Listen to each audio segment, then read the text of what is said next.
And so I started sweeping factory floors. And probably that's what got me the name of Queen of Upcycling.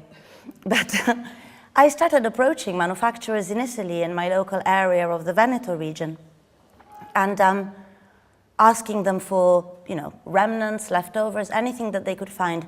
And one very illuminated lady at a factory called Miles kept aside maybe 20, 30 beautiful cashmere jumpers for me and invited me to visit the factory while they were producing.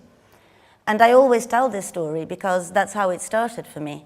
I was walking from one room to the next. I knew that there was some 20 or 30 or however many cashmere jumpers waiting for me, all with some defect or another. And as I walked through the factory, I realized that what I actually wanted was on the floor.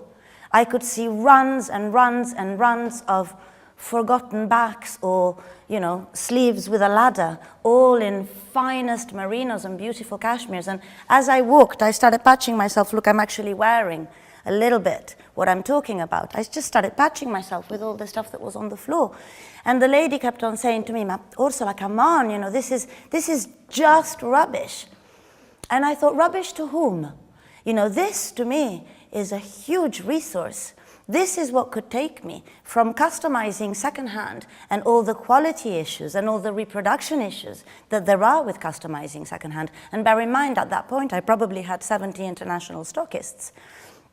This is the stuff that's going to get me to be able to reproduce. And then I also realized that if there is so much of this stuff in this factory, what about all the other factories in the same area? So I went from knitwear, I went to tweed, and I went to cottons.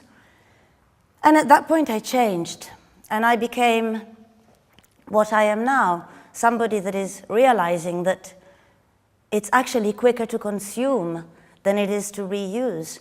And actually the knowledge that we have communally had for generations and generations and generations in Europe about producing and reusing, and I know that you have it in Scotland because I've been to factories in Scotland and I know that there is not that much waste, but this knowledge is being lost because we are caught in a trap of making faster, even faster forever.